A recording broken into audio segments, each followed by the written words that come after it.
Hello students, मेरा नाम ऋषि छतवानी है। आज के टॉपिक में हम बात करेंगे डेप्रीसिएशन के बारे में। डेप्रीसिएशन एक ऐसा टॉपिक जिसके अंदर जितनी थ्योरी है उतने ही प्रैक्टिकल है, यानी इसमें से थ्योरी क्वेश्चन भी बहुत अच्छे बनते हैं और प्रैक्टिकल कैलकुलेशन वाले क्वेश्चन भी बहुत ही अच्छे बनते हैं। तो चलिए सर शुरू करते हैं। तो डेप्रीसिएशन होता क्या है? अगर मैं इसका आपको टेक्निकल डेफिनेशन बताऊं जो AS6 में दिया हुआ है, तो अब आपको याद क्या करना है कि इसका डेफिनेशन अकाउंटिंग स्टैंडर्ड 6 में दिया गया है।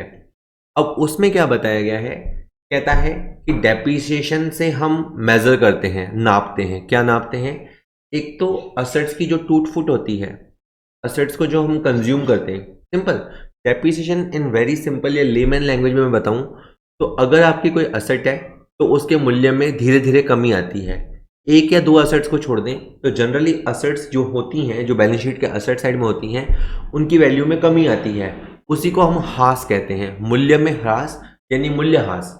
इस टॉपिक में मैं आपको बताऊंगा कि मूल्यह्रास क्यों होता है, उसके क्या ऑब्जेक्टिव है। उसके बाद अपन लास्ट में जाके इसके MCQ भी लगाएंगे।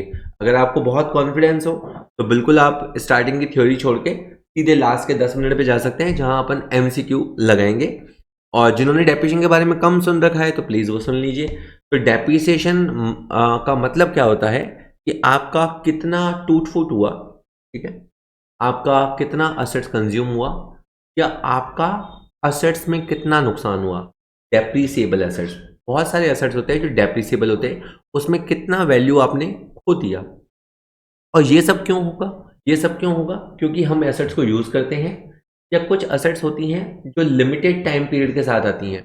तो जैसे जैसे उनका टाइम पीरियड एक्सपायर होता है तो मतलब उस एसेट्स की वैल्यू कम होती चली जाती है। सपोज करो अगर आपने कोई एक चीज़ खरीदी है और वो 1 लाख रुपए की है और वो 10 साल की एक्सपायरी के साथ है, तो जैसे ही 1 साल निकल गया, चाहे आपने उसे यूज़ किया नहीं किया, चूंकि 1 साल निकल गया तो उसकी लाइफ अब 9 साल बची है। तो 9 साल है तो वो ऑटोमेटिक उस असेट्स की वैल्यू 90,000 रह गई। सपोज करो 3 साल एक्सपायर हो गए तो अब उस असेट्स की लाइफ कितनी बची? 7 साल बची। तो 30,000 उसमें से खत्म हो गया और 7 ईयर्स का 70,000 बच गया।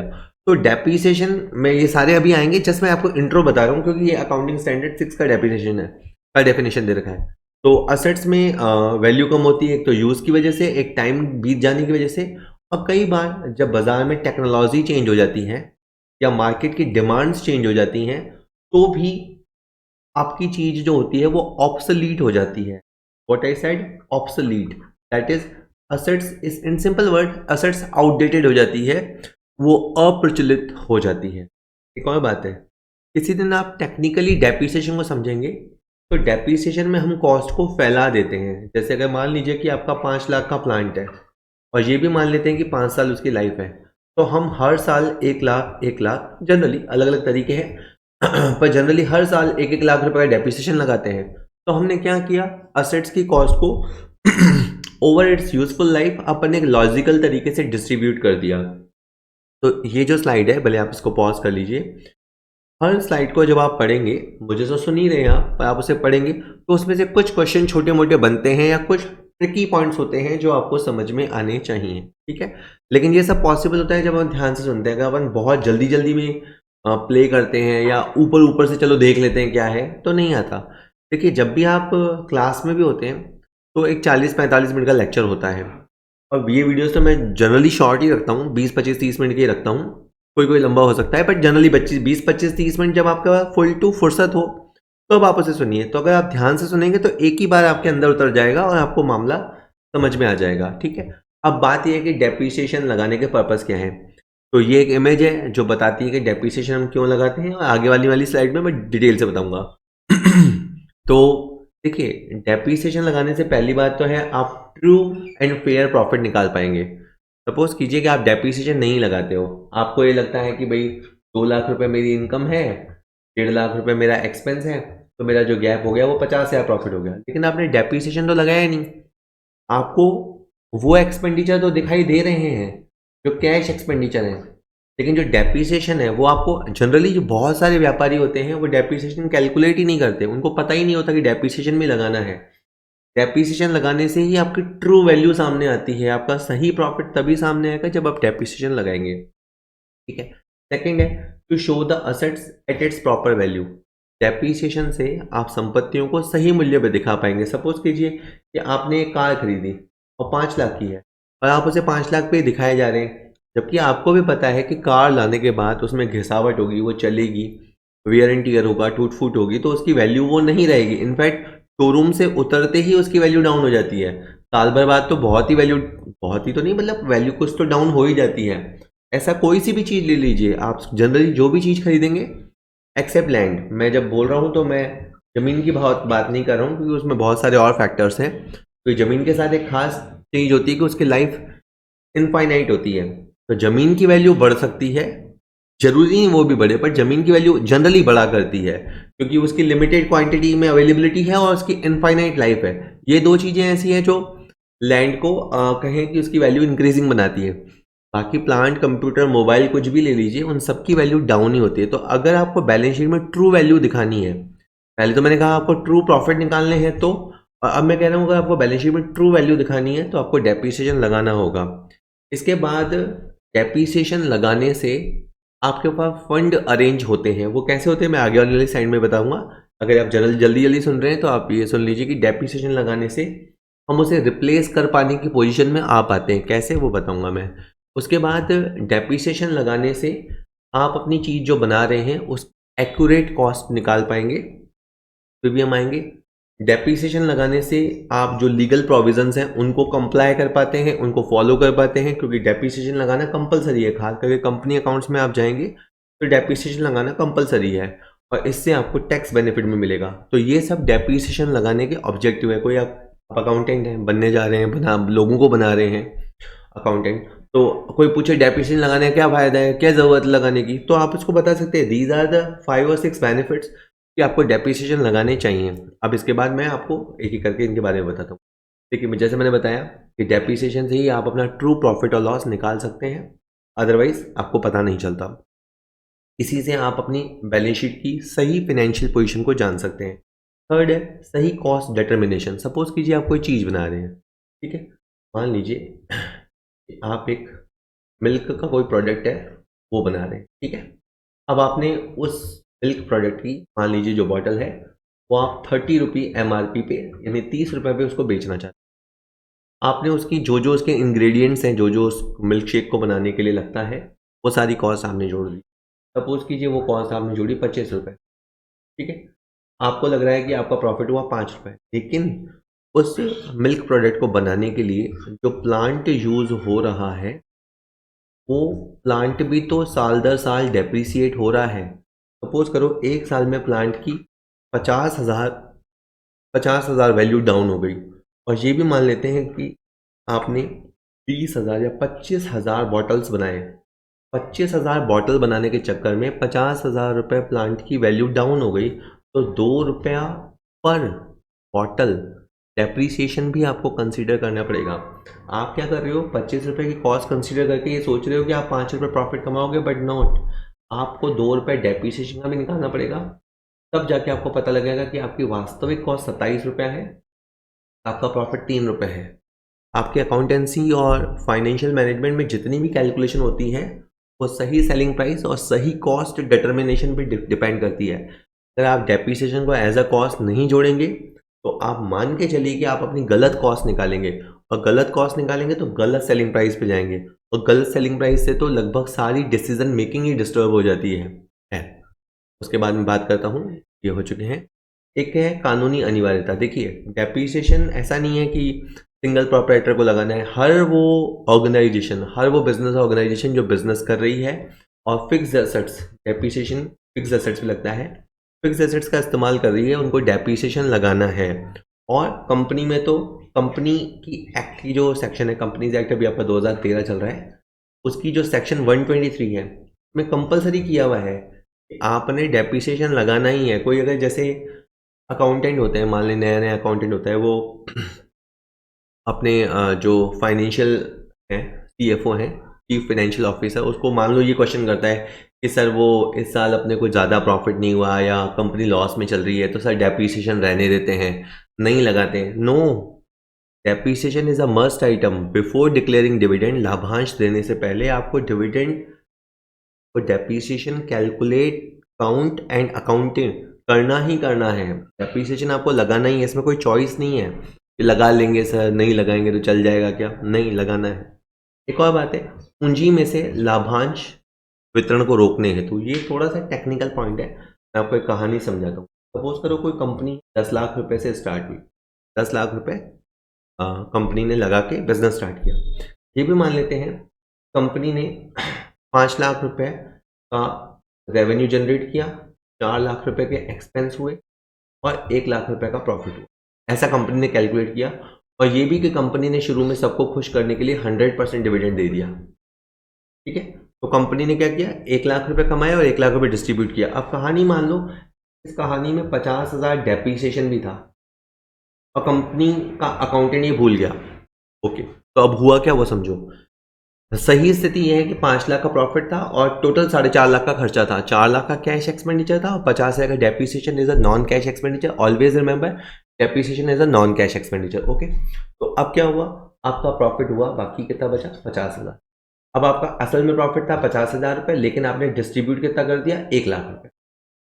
तो इसका मतलब क्या होता है, इसका मतलब ये होता है कि 50,000 तो आपने प्रॉफिट में से दिया, जो कमाया था उसमें से दिया, दैट्स ओके, और बाकी का 50,000 रुपये आपने कैपिटल में से डिस्ट्रीब्यूट कर दिया।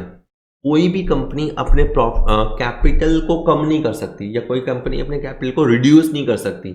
यहाँ कंपनी ने वाकई में ऐसा किया है, रॉन्ग कैलकुलेशन करके गलत तरीके से डिविडेंड बांटा और डिविडेंड इसके लिए कैपिटल में से बढ़ गया। एक तरह से आपने कैपिटल में कमी ला दी, जो कि ऑलमोस्ट ऑफेंसिव है या बहुत ही डिस्टर्ब करने वाली चीज़ है। कोई भी कंपनी अगर डिविडेंड देती है तो ये पहली शर्त है कि कंपनी कमा के ही देगी, कंपनी कमाएगी उसी में से डिविडेंड देगी। यहाँ कंपनी ने कमाल ये कर दिया या बाय मिस्टेक कर लिया कि उन्होंने जो पैसा कमाया नहीं था उसे डिस्ट्रीब्यूट कर दिया, तो कैपिटल में से डिस्ट्रीब्यूशन हो गया। तो इसे रोकने के लिए बहुत ज़रूरी है कि कंपनी डेप्रिसिएशन लगाए। इसके अलावा इनकम टैक्स का भी फालतू पेमेंट हो सकता है, बिल्कुल। देखिए, कंपनी जनरली 30% टैक्स ब्रैकेट में आती हैं। कुछ कंपनियां ऐसी भी होती हैं जो 25% टैक्स ब्रैकेट में आती हैं, लेकिन जनरली 30% टैक्स होता है। तो सपोज करो कि अगर आपका कैलकुलेशन ये है कि 5 लाख में से एक्सपेंस हुआ 4 लाख और आपने 1 लाख रुपए पे टैक्स निकाला, ठीक है, और आपने टैक्स निकाला 30,000 रुपये, आपने इनकम टैक्स निकाला 30,000 रुपये, जबकि जैसे मैंने बताया कि आपका इनकम 5 लाख था और आपका डेप्रिसिएशन मिला के जो एक्सपेंस था 4.5 लाख था, आपका 50,000 का प्रॉफिट था, तो जो टैक्स आपको देना चाहिए था वो 15,000 देना चाहिए था।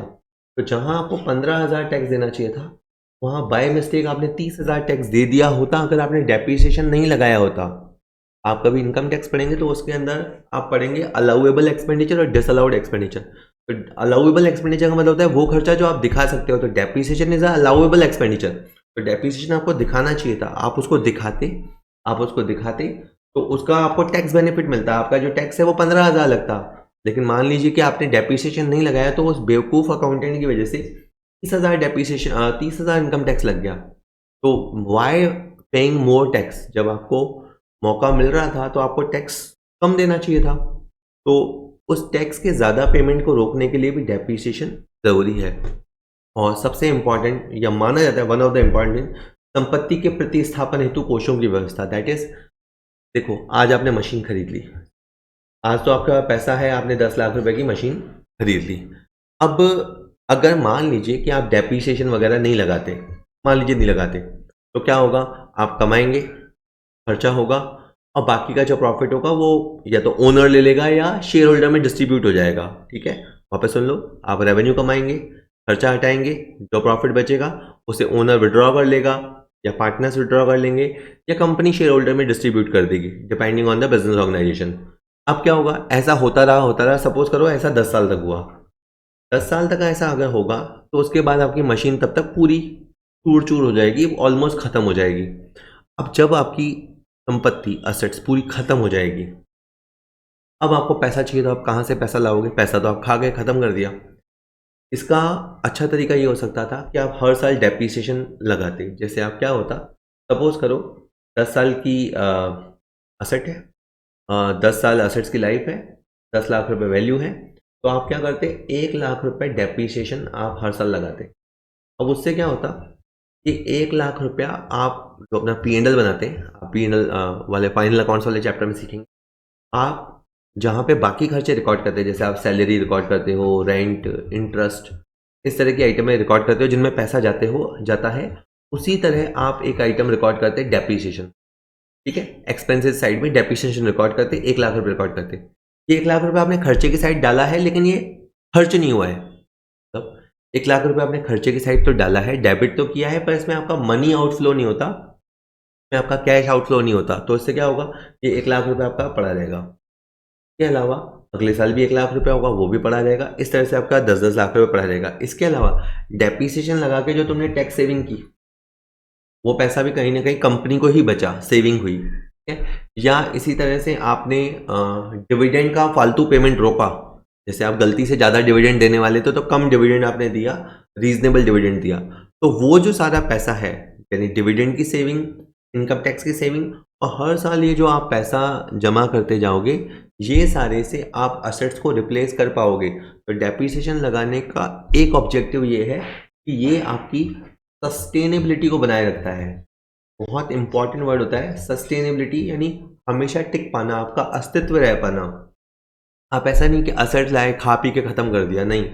आपने जैसे मान लीजिए इंसान है, मान लीजिए आप मैं हैं, तो एक तो होता है कि हम पैसा कमाएं खा पी के उड़ा दें, एक होता है कि हम अपनी आने वाली यंगर जनरेशन्स के लिए पैसा बचाएं ताकि उनके लिए भी कुछ रहे। ठीक है, तो आप लगभग यही करते हैं। जब आप डेप्रीसिएशन लगाते हैं तो जो भी आपके असेट्स होते हैं उनके ऊपर बाकायदा आप डेप्रीसिएशन लगाते हैं, और उससे क्या होता है कि जो फंड इकट्ठा होता है, क्रिएट होता है, उससे आप नया असेट्स परचेज कर पाते हैं, और उसको उस पुराने असेट्स को हटा के नया ला पाते हैं, रिप्लेस कर पाते हैं। तो आपका बिजनेस सस्टेनेबल रहता है। तो जस्ट ये कुछ बेनिफिट्स है डेप्रीसिएशन के। अब आया कि डेप्रीसिएशन क्यों भाई, डेप्रीसिएशन लगता ही क्यों है। जैसे इनका इनका एक तरह से क्वेश्चन, मासूम सा क्वेश्चन ये है कि अगर मोटर कार 5 लाख की है तो वो 3 लाख की क्यों हो जाती है। दैट इज, इसके वैल्यू में जो 2 लाख रुपए का गिरावट आया है, ऐसा होता ही क्यों है। तो देखिए, इसके अपन 2 रीज़न कह सकते हैं। इसके 2 रीज़न है, एक तो इंटरनल रीज़न है और एक एक्सटर्नल रीज़न है। अगर इंटरनल रीज़न करें तो देखिए, आप कार लाए हैं, घूमेंगे फिरेंगे, ऐश करेंगे, खड्डों में जाएगी, नालों में जाएगी, तो एक तो उसमें एसेट्स में टूट फूट होता है ना। एक तो सिंपली रीज़न ये है कि एसेट आप लाए हो तो यूज़ करोगे ना, यूज़ करोगे तो उसका टूट फूट तो होगा ना। तो एक तो वियर एंड टियर होता है, दूसरा एक होता है डिप्लीशन। डिप्लीशन वर्ड आप समझ लीजिए, जितने भी आपके नेचुरल रिसोर्सेज होते हैं और जैसे जैसे वो खाली होते जाते हैं, तो जो टर्म यूज़ होती है वो है डिप्लीशन। आपके पास मान लीजिए तेल का कुआं है, आप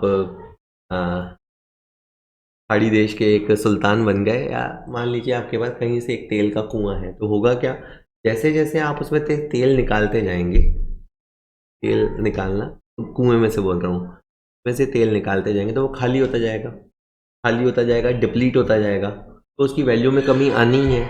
मान लीजिए आपके पास स्टोन माइन है, ठीक है, आपके पास एक पत्थर की खान है, तो जो जो आप उसमें से स्टोन निकालते जाएंगे, वो मार्बल, ग्रेनाइट, किसी भी तरह का स्टोन हो सकता है, जब आप उस माइन में से जो जो स्टोन एक्सट्रैक्ट करते जाएंगे, निकालते जाएंगे, तो उसकी वैल्यू ख़त्म होनी ही है। मान लीजिए कि आपके पास एक जंगल है, ठीक है, फॉरेस्ट है, जैसे आप लकड़ी काटते जाते हैं, लकड़ी एक्सट्रैक्ट करते जाते हैं, तो जैसे जैसे आप उसको निकालते जाएंगे तो उसकी वैल्यू कम होगी होगी। तो मैंने अभी बताया डेप्रीसिएशन के 2 इंटरनल रीज़न तो सिंपली ये है कि एक तो टूट फूट की वजह से उसकी वैल्यू डाउन होती है, और एक जैसे जैसे वो खाली होती जाती है तो उसकी वैल्यू डाउन होती है। उसके अलावा क्या हो सकता है, एक होता है ऑब्सिलेंस। ऑब्सिलेंस अब क्या होता है, कई बार जैसे आप मशीन लाए मान लीजिए आप टाइपराइटर लेके आ गए, एक ज़माने में टाइपराइटर लेके आ गए, लेकिन उसके बाद कंप्यूटर्स आ गए, तो टाइपराइटर अच्छी कंडीशन में है, हो सकता है उनमें टूट फूट ना हुई हो, ना हो सकता है वो खाली कहीं हो रहे हैं, लेकिन चूंकि कंप्यूटर के आने के बाद वो ऑब्सोलीट हो गए। आप कोई मान लीजिए कैमरा लाए, आप जो कैमरा लाए उसके ठीक 2 महीने के बाद या 6 महीने के बाद बाजार में नया कैमरा आ गया, सबने वही यूज़ करने लग गया, तो वो पुराना कैमरा ओके है लेकिन वो ऑब्सोलीट हो गया। ऐसा बहुत सारी चीज़ों के साथ होता है, खास करके जो टेक्नोलॉजी ड्रिवन चीज़ें हैं, तो उसमें जैसे ही नई चीज़ आई और लोगों ने पुरानी चीज़ को यूज़ करना ख़त्म हो गया, तो एकदम से उसका मार्केट ही ख़त्म हो जाता है। तो कई बार तो वो चीज़ क्या होती है, ऑब्सोलीट हो जाती है। ठीक है, ऑब्सोलीट होने के बहुत सारे रीज़न होते हैं, technology one of the reason.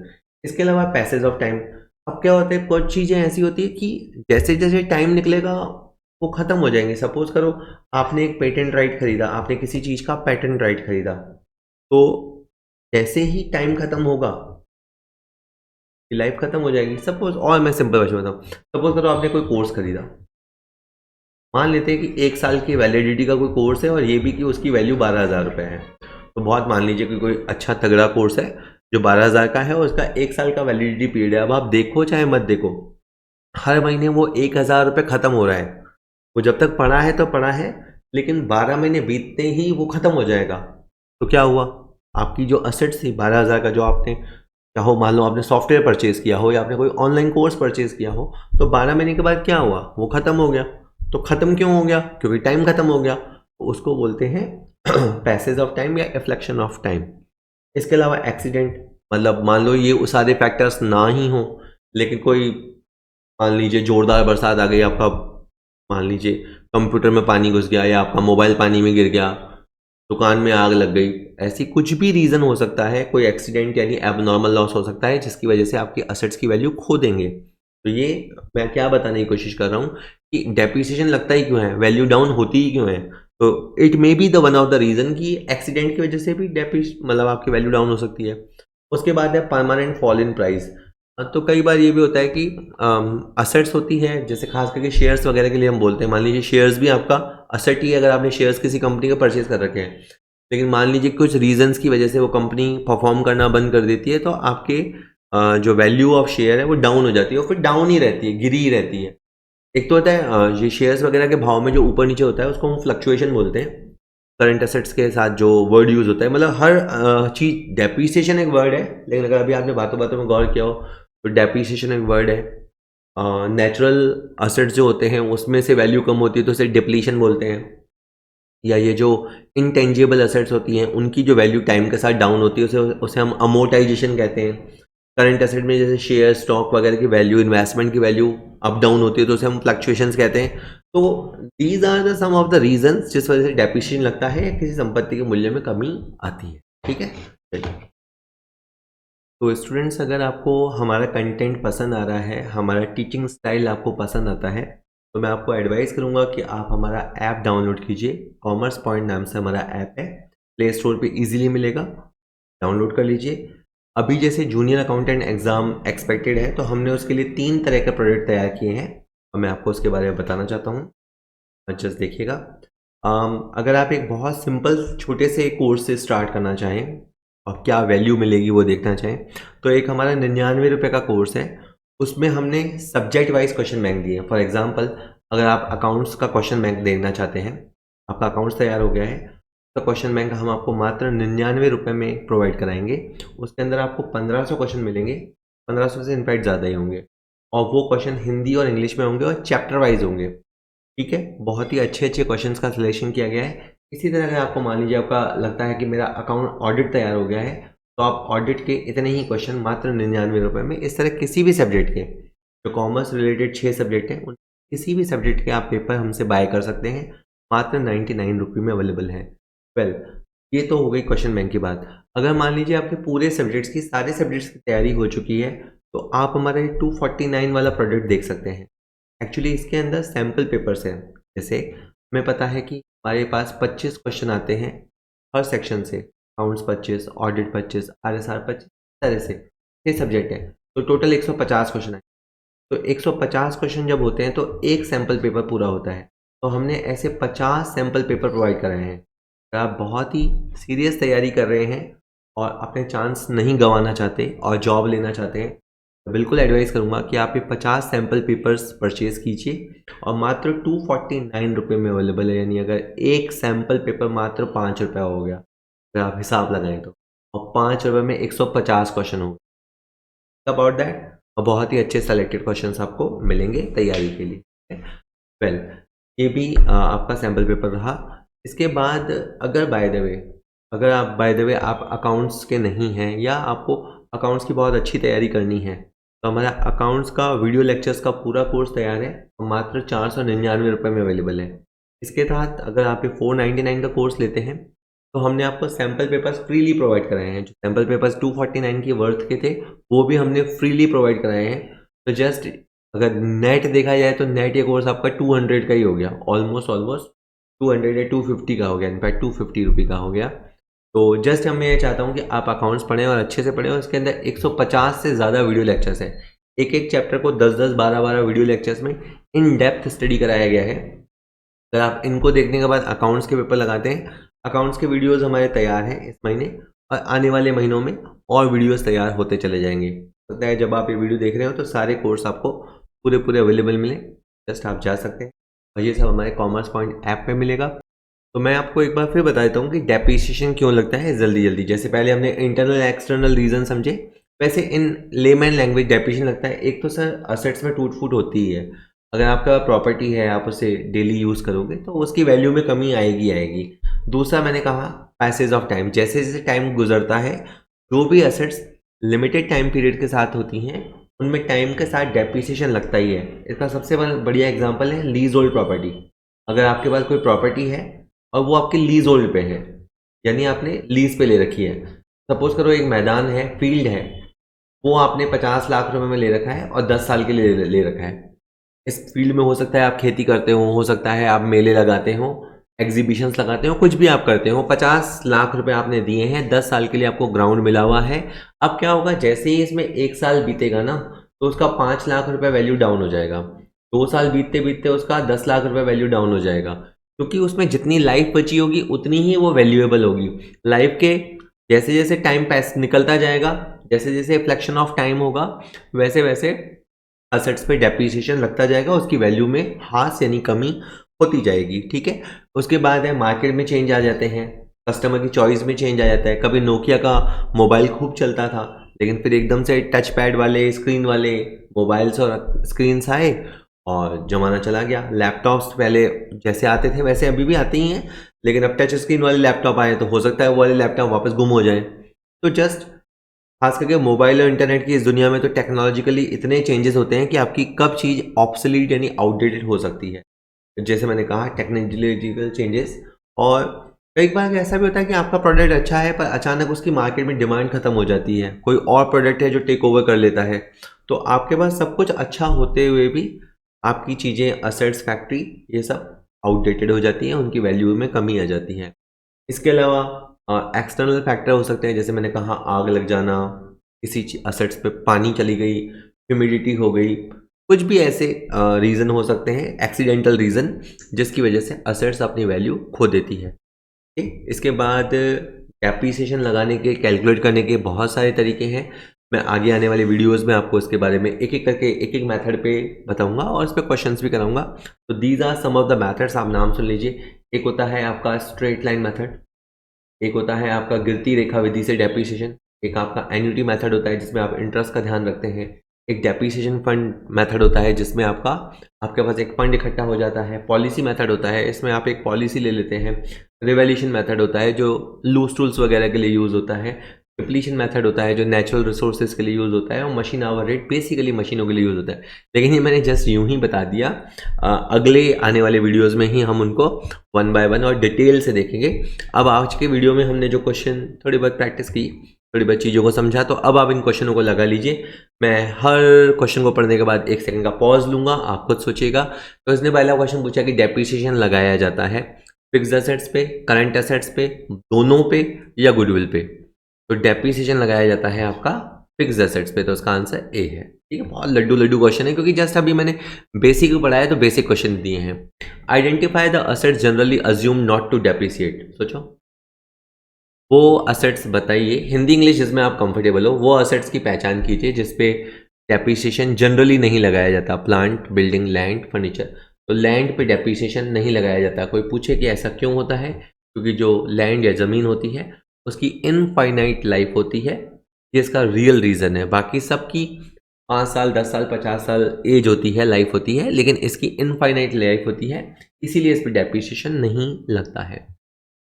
उसके बाद अगला क्वेश्चन है कि the term depreciation in accounting means, यानी जब आप अकाउंटिंग करते हैं और डेप्रिसिएशन टर्म बोलते हैं तो उसका क्या मतलब है।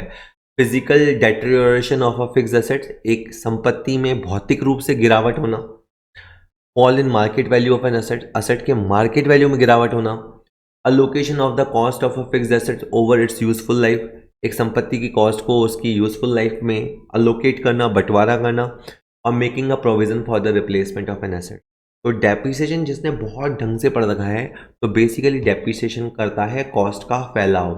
मैंने जैसे अभी बताया था लेक्चर में, तो 5 लाख की असेट्स हैं और 10 साल की लाइफ है, तो आप हर साल 50,000 का डेप्रिसिएशन लगाइए। आप हर साल प्रोडक्शन कीजिए, हर साल पैसा कमाइए और हर साल 50,000 का डेप्रिसिएशन लगाते जाइए। इस तरह से आपने असेट्स की कॉस्ट को फैला दिया, ठीक है, आपने उसे अलोकेट कर दिया इन डिफरेंट ईयर्स। और ऐसा करना ज़रूरी भी है क्योंकि जो आपका मैचिंग कॉन्सेप्ट है, जो आपका मैचिंग कॉन्सेप्ट है वो ऐसा कहता है कि आय को प्राप्त करने के लिए जो खर्चा किया गया है उसे लिखा जाना चाहिए और आपको लिखना है, और डेप्रिसिएशन उसका तरीका है।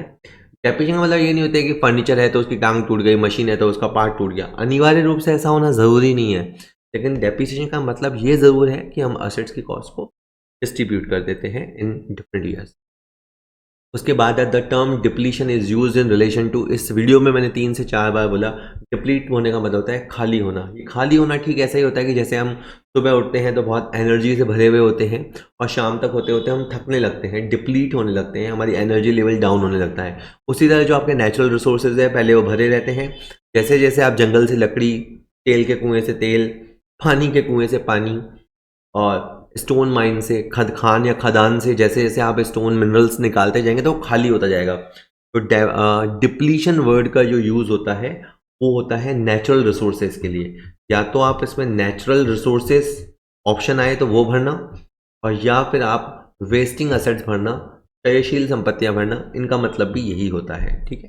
चलिए उसके बाद अगला क्वेश्चन है which method of depreciation would you recommend for coal mines. तो कोल माइंस क्या होती है, जैसे जैसे कोयले की खान में से आप कोयला निकालते जाओगे तो वो खाली होती जाएंगी, डिप्लीट होती जाएंगी, तो you will use depletion method for that, ठीक है। चलिए उसके बाद नेक्स्ट क्वेश्चन कहता है कि from among the following expenditure incurred in connection with the acquisition of a new machinery which should not be charge to the assets account. ये थोड़ा टेक्निकल क्वेश्चन है, जैसे मैं आपको अगली वीडियो में बताऊंगा कि हर संपत्ति जो हम लाते हैं तो उसकी एक कॉस्ट होती है।